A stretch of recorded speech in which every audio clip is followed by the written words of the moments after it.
Hello, and thank you for joining us at this Cornwall Air Ambulance podcast, all about road safety with Vision Zero.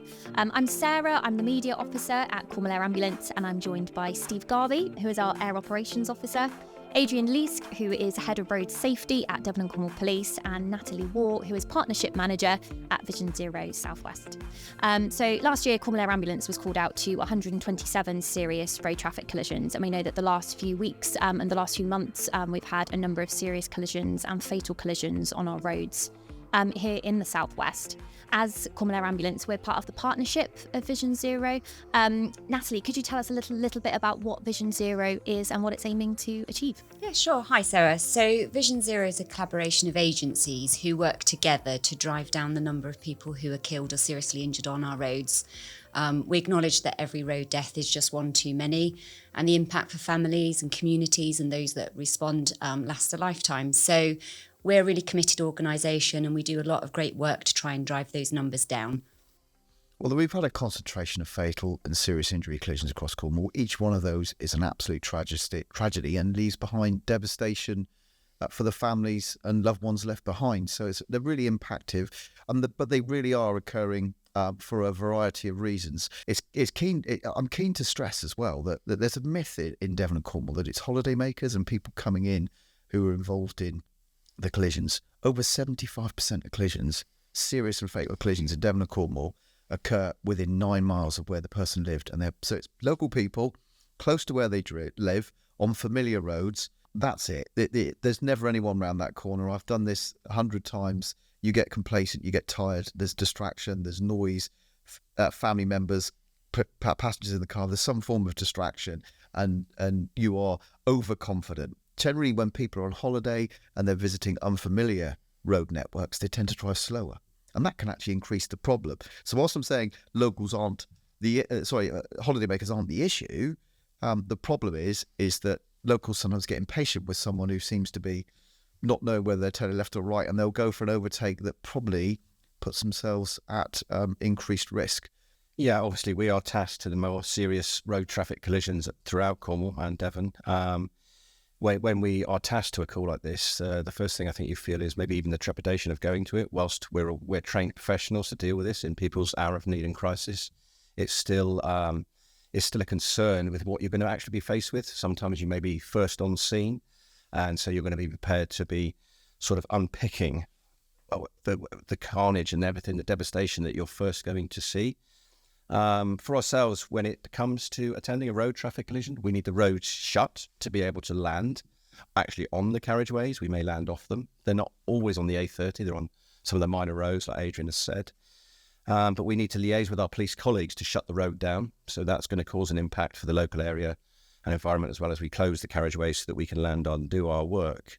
One of the things Adrian said is about the impact on families and the devastation that causes. And yet, I've seen that and obviously had to deliver bad news to families, and it's not a very pleasant task at all. But also it does impact the crews. So our police, fire, ambulance colleagues and ourselves on Cornwall Air Ambulance, we also can be impacted by the devastation that we do see. So anything that we could do to reduce that would be fantastic. On my daily commute to work, there are spots littered with flowers to loved ones that I drive past. And actually on my daily commute every day, I'm reminded of some serious incidents I've actually attended.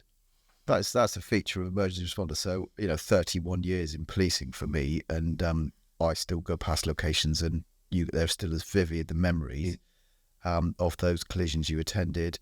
But we work very closely, and we're really grateful for the public support in enabling charities like the Cornwall and the Devon Air Ambulance Trust, because it's absolutely vital that, you look at the chain of survival, access to early intervention is key to stopping what are serious injuries turning to fatalities. And often it is that simple. How quickly can we get that level of intervention?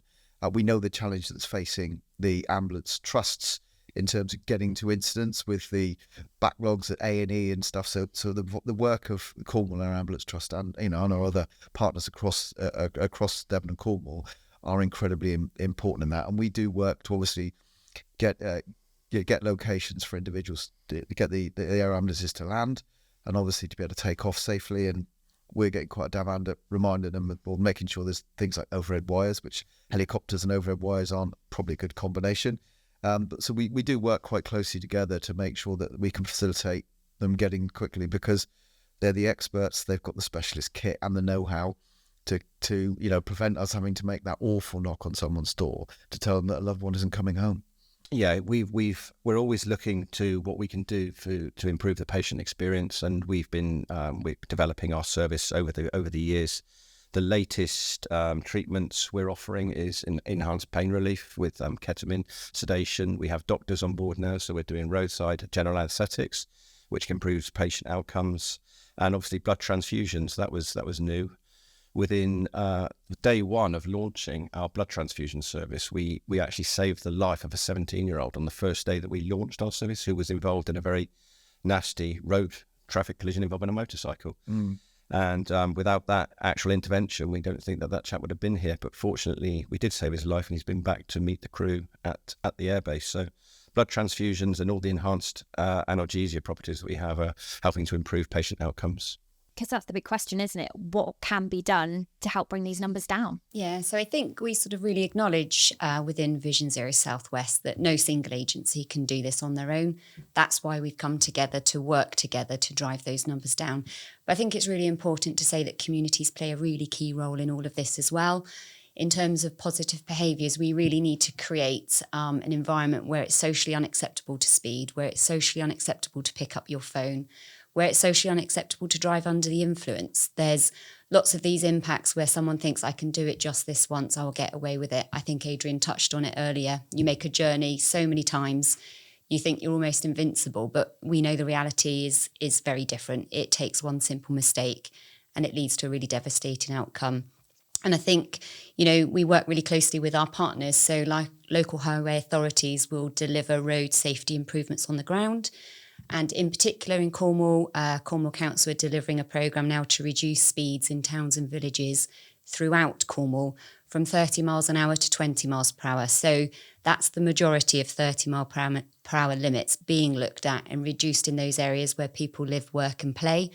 That's a programme that they're now in the middle of delivering. So phase 1 has been delivered, and that was in the areas of Falmouth and Penryn and the surrounding communities, and also in Camelford and those surrounding areas. But this is now a commitment. So full council last year committed to that programme becoming county-wide.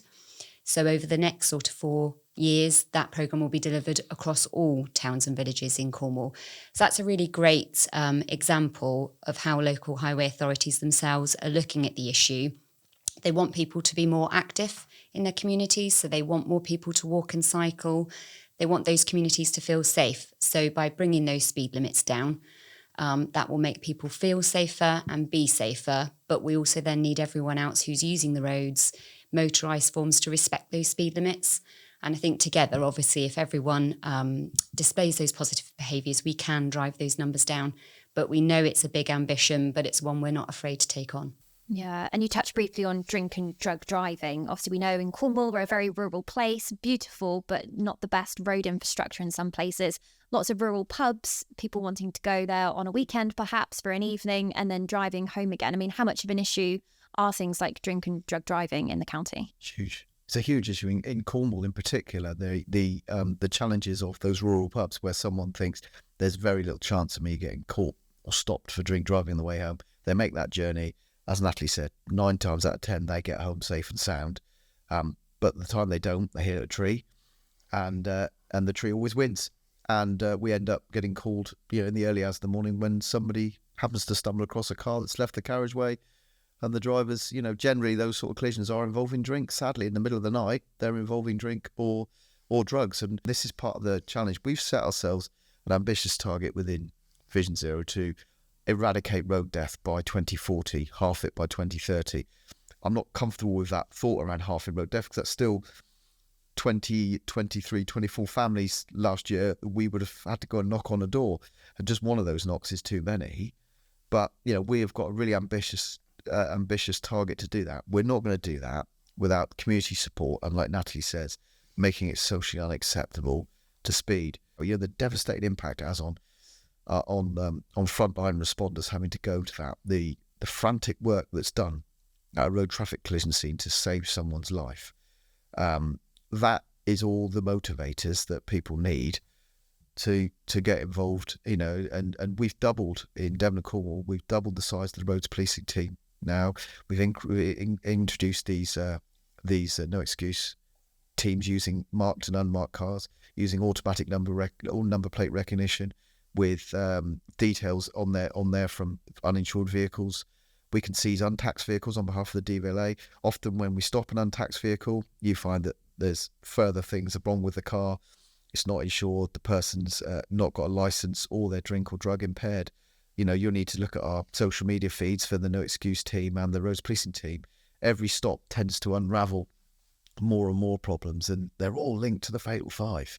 We talk about those causes. It's remarkable that people aren't wearing a seatbelt. It's worrying around people's addiction to mobile phones, and they hear that notification, that ping, or the light, or the screen flashes, and they can't not look at it. That's a real issue. The prevalence of drug driving, because it's only recently that we've been able to roadside test for drugs. We weren't able to do that 10 years ago. We can do now. Is we're uncovering a much bigger problem around cannabis and cocaine use, particularly cannabis in the under 25s. And we know how hard people work and how much it costs to get on the road in the first place, and the number of lessons you've got to get, the insurance for a car, and you get stopped and you get disqualified for drug driving, which stays on your license for 10 years.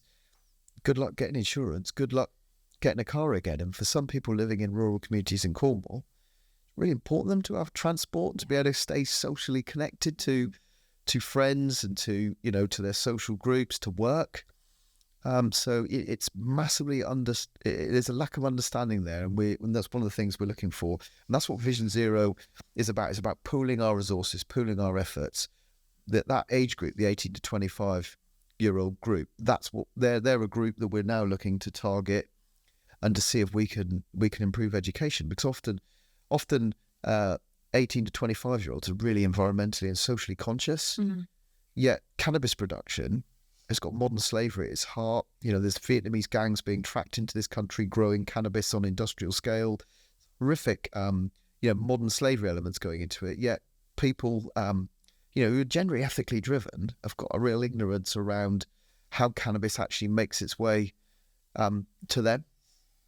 So there's a number of ways that we can try and tackle the symptoms and the causes, as opposed to dealing with the aftermath of vehicles, that have come together. Yeah. And for people who don't know, could you remind people what the Fatal Five is? The Fatal Five, again, I'll go crack them. I've rattled them off first time, no problem. It's called excess speed, lack of wearing a seatbelt, distracted driving, and that includes mobile phone, drink and drug, impaired driving, and careless and inconsiderate driving. So doing that overtaking on double white lines, all of those silly manoeuvres, doing a U-turn. I mean, I've lost count of how many collisions we've been to near Hale on the A30, where people get fed up of waiting and they try and do a U-turn in traffic and they strike a car coming the other way, often with fatal and serious consequences. That will take a lot of time and effort for National Highways to kind of manage out that from a design point of view. But people can change their behaviour now, and it's all sort of things. How do we impact on that? So part of we are piloting brand new technology from a company called AccuSensus in Australia.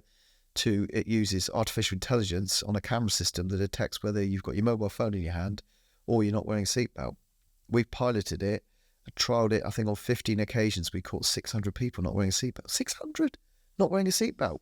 I was astounded at that figure. We caught 40 not using mobile phone, but those cameras this summer will be on portable trailers and they will be around Devon and Cornwall. I know people are going to be trying to look out and spot them, but that they're going to be around. We can take enforcement action, and we will take enforcement. We will prosecute people who are detected doing that. So we're trying to tackle speed, trying to tackle the use of distraction, and also lack of wearing seatbelts, and again offering where appropriate, educational courses, so that we can encourage people to reflect on what's happened and make the necessary changes to make themselves safer. Yeah. And obviously we're at the start of summer now. heading into summer in Cornwall, we know it's going to be busy. It always is. I mean, for us, we're called to over 1,000 missions a year, average of 3 a day. But actually in the summer, that doubles, that triples because the amount of people coming to the county. What kind of an impact does that have on our road network and in terms of road safety? Yes, so obviously the roads will be extremely busy. I think one of the key things that we can all do that's really simple is if you're planning a journey and you're going in the peak of the summer, is just to allow more time. I mean, I don't underestimate how busy everybody is within their daily lives. They get to work, they're picking their kids up. But I think it's really vital that we actually plan enough time, because quite often that silly mistake is made when you're rushing. So I think during the summer, it is being more vigilant. It's being aware that we have visitors that don't know our roads, and actually not being as impatient to overtake in that sort of silly location. So for me, it's really about that sort of pre-planning that every one of us can do, that allowing a bit more time and just not rushing from location to location on, being generally busy. Because I think that also sort of heightens your stresses and your anxieties, and you're probably just not as focused as you would be if you'd just taken that little bit more time. So I guess that's one of the pleas, is about planning, taking a bit more time and not rushing from A to B. So I think it comes down to simple factors, isn't it? It's wear your belt, drive slower, observe the speed limits. But it's not just observing speed limits, it's also road conditions. So, we know that people may have been observing the limit in place, but if the road condition is particularly challenging, we should all be slowing down.